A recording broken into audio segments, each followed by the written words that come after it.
ज़रा शकील से कहना कुछ पैसे हमें उधार दे दे, तेरे बाप का इलाज करवाना है। और हाँ, ये आधी रात को फ़ोन करके हमें ना डराया कर।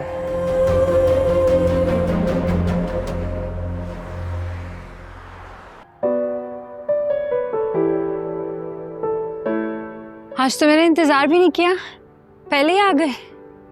आज मैं जरा थक गया था। नाइस। फोटोग्राफी का शौक है? यस। तो फिर जॉब क्यों कर रहे हो? अपने पैशन को अपना प्रोफेशन बनाना चाहिए था ना। लेकिन अम्मा को कौन समझाएगा? आपको पता है यूनिवर्सिटी में फर्स्ट सेमेस्टर में मैंने अपना मीडिया क्लब ज्वाइन कर लिया था। लोग मेरे काम की तारीफ बहुत करते थे, लेकिन जब ये अम्मी को पता चला तो उन्होंने फिर अपने सिंगल पेरेंट होने के दुख सुनाना शुरू कर दिए और मैंने वो डिपार्टमेंट छोड़ दिया। और उसके बाद फिर मेरा पूरा फोकस हो गया मेरी पढ़ाई, और फिर मैंने अपना पैशन छोड़ दिया। तो इसमें परेशानी वाली कौन सी बात है? तुम अब कर सकते हो।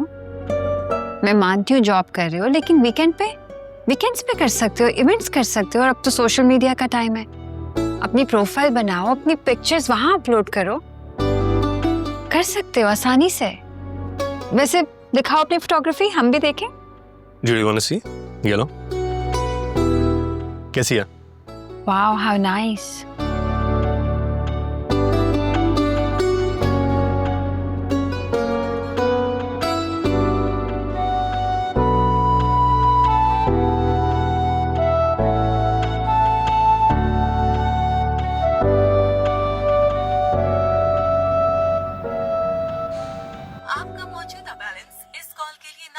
ये बैलेंस कैसे खत्म हो गया? कल ही तो डलवाया था।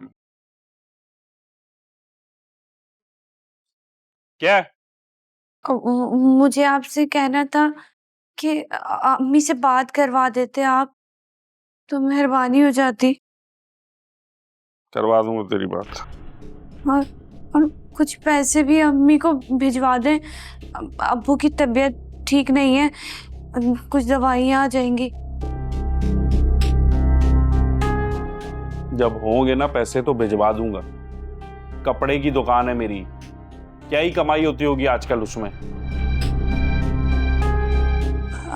अच्छा, आज मुझे बांध के मत जाएगा, पैरों में बहुत दर्द हो रहा है। उस दिन तूने दरवाजा खोलने की गलती की थी, इसलिए बांधा था तुझे। अगर गलती से भी तूने ताका झाकी करने की या दरवाजे तक जाने की कोशिश की ना, मैं भूल जाऊंगा मेरे हाथ में क्या है, कौन है मेरे सामने। इतना मारूंगा ना तुझे कि वो जिंदगी का आखिरी दिन होगा तेरा। समझी? समझी? अब जा खाना लेके आ मेरे लिए।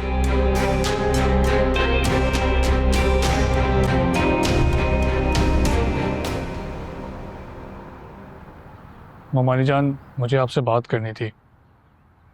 देखिए ममानी जान, जो आप चाहती हैं वो मैं नहीं कर सका। मैं जॉब नहीं करना चाहता, बल्कि ममानी जान मैं मामू के स्टोर के कारोबार को बढ़ाना चाहता हूँ, लेकिन मैं आपको नाराज़ भी नहीं करना चाहता। नहीं बेटा, मैं नाराज़ नहीं, बल्कि मैं तो तुम्हारे मुस्तकबिल की वजह से फिक्रमंद थी। मैं ये चाहती हूँ कि तुम एक अच्छी नौकरी करो, अपनी बीवी के साथ अच्छा वक्त गुजारो बेटा। और स्टोर में क्या रखा है? अगर स्टोर में ही बैठना था तो इतनी पढ़ाई लिखाई की जरूरत क्या थी तुम्हें? लेकिन नौशीन ने मुझे समझाया, तो मैं भी चुप हो गई कि जैसे तुम्हारी मर्जी, जो तुम चाहो। देखिए ममानी जान, आप बहुत अच्छी हैं और मुझे बहुत अच्छा लगता है कि आप मेरी फ़िक्र कर रही हैं, लेकिन ममानी जान, पढ़ाई का मकसद इंसान को बाशऊर बनाना होता है। और ममानी जान, एक पढ़ा लिखा इंसान तो दुनिया का कोई भी काम कर सकता है ना, फिर चाहे वो कोई स्टोर का कारोबार ही क्यों ना हो। और ममानी जान, मेरे ख्याल से एक पढ़ा लिखा इंसान अपने कारोबार को बहुत आसानी से बढ़ा सकता है। लेकिन बेटा, मेरी समझ में नहीं आता कि स्टोर में रह के कारोबार कैसे बढ़ेगा। ममानी जान, मैं आपको बढ़ा के दिखाऊंगा ना, आप सिर्फ मेरे लिए दुआ करें और प्लीज़ आप मुझसे नाराज़ मत हो। नहीं बेटा, मैं तुमसे बिल्कुल नाराज नहीं हूँ, बल्कि मैं तुमसे बहुत राजी हूँ। अल्लाह ताला तुम्हें कामयाबी दे जो भी तुमने सोचा है।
अकेली आई हो क्या? नहीं अम्मी, साहिल ड्रॉप करके गए, वो स्टोर पे काम था उन्हें, इसलिए जल्दी चले गए। कह रहे थे वापसी पे साथ डिनर करेंगे। बहुत अच्छा बच्चा है। तुम खुश तो हो ना? जी अम्मी, मैं बहुत खुश हूँ। आपकी हर बात मानती हूँ, आप जैसे कहती हैं मैं वैसे ही करती हूँ। उस घर को अपना घर समझ लिया है मैंने। बेटा, ससुराल को ससुराल नहीं समझना चाहिए। अगर वो बेटी बनाकर लेकर जाते हैं तो बहुओं का भी फर्ज होता है कि बेटी बनकर दिखाए। आपकी सारी नसीहतें मैंने पल्लू के साथ बांध दी। आप मुझे ये बताएं, मेडिसिन टाइम पर ले रही? बिल्कुल। चले, मुझे घर की भी हालत देखनी है।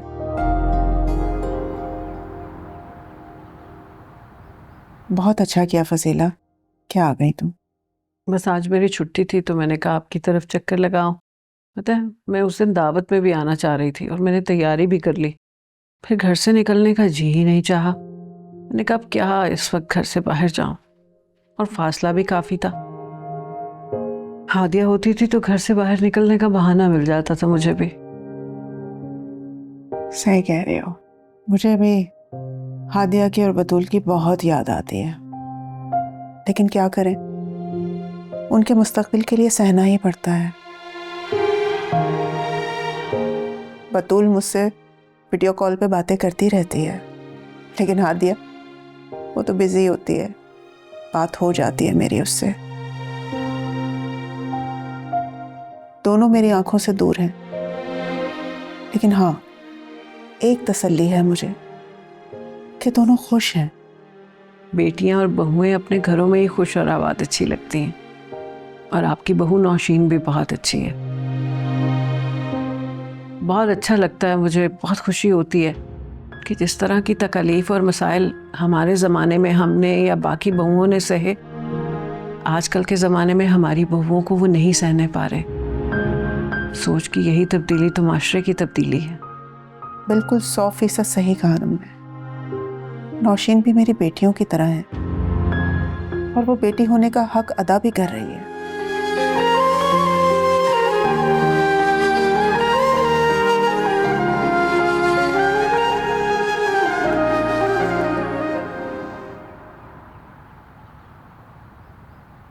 मुझे कारोबार बढ़ाने के लिए किसी ना किसी पे तो एतबार करना होगा, और इसके लिए बहुत ईमानदार और काबिल शख्स चाहिए। मेरे ख्याल से इकबाल से अच्छा कोई ऑप्शन हो नहीं सकता। साहिल भाई, आटा खत्म हो गया है, आप कहें तो मैं ले आऊं? ठीक है, मैं पेमेंट दे दूंगा तुम्हें। अच्छा इकबाल, मेरी बात सुनो, तुम रह कहाँ रहे हो आजकल, और भाभी को ले आओ साथ में। हाँ, वाइफ को अगले महीने ले आऊँगा साहिल भाई। इकबाल, कहीं तुम नौकरी छोड़ने का तो नहीं सोच रहे? नहीं साहिल भाई, मैं सोच भी नहीं सकता। सिराज भाई ने इतनी मोहब्बत दी, प्यार दिया, आप भी इतना ख्याल रखते हैं साहिल भाई। ठीक है इकबाल, कल मैं स्टोर लेट आऊँगा तो स्टोर सुबह तुम खोलना, मैं चाबियाँ दे दूँगा तुम्हें। अरे साहिल भाई, मैं मुलाजिम हूँ, मैं कैसे चाबियाँ रख सकता हूँ भाई? कैसी बातें कर रहे हो यार, तुम मुलाजिम नहीं हो, अब हमारी फैमिली का हिस्सा हो, मुझे तुम पे पूरा एतबार है। ठीक है, तुम जाओ। शुक्रिया साहिल भाई।